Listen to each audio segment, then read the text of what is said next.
Hello বন্ধুরা, সবাইকে দেখি ফেসবুকে খাবারের পোস্ট করে। আমিও ভাবলাম আজকে একটা কিছু স্পেশাল কিছু বানাই, যেহেতু আজকে ভাইফোঁটা, তাই মিষ্টির ওপরে কিছু একটা বানাই।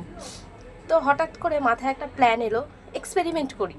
এক্সপেরিমেন্ট করতে গিয়ে দেখা গেল আমি যেটা কী বানিয়েছি আমি নিজেও জানি না। তবে আমি গত 1 বছর মিষ্টি খাইনি, সেই পুরো মিষ্টিটাই মনে হয় আজকে আমি এর মধ্যে দিয়ে ফেলেছি। এত অদ্ভুত লাগছে, কি যে হয়েছে সেটা যে খাচ্ছে সেই বলতে পারবে। দেখি জিজ্ঞাসা করে। তাই? গোপী, হ্যাঁ, কেমন হয়েছে? ভালো হয়েছে। ভালো হয়েছে? হ্যাঁ। কতটা মিষ্টি তবে হয়েছে? অনেক অল্প হয়েছে। অল্প হয়েছে? হ্যাঁ, ঠিক হ্যাঁ। করে বল। ঠিক করে বলছিস তো?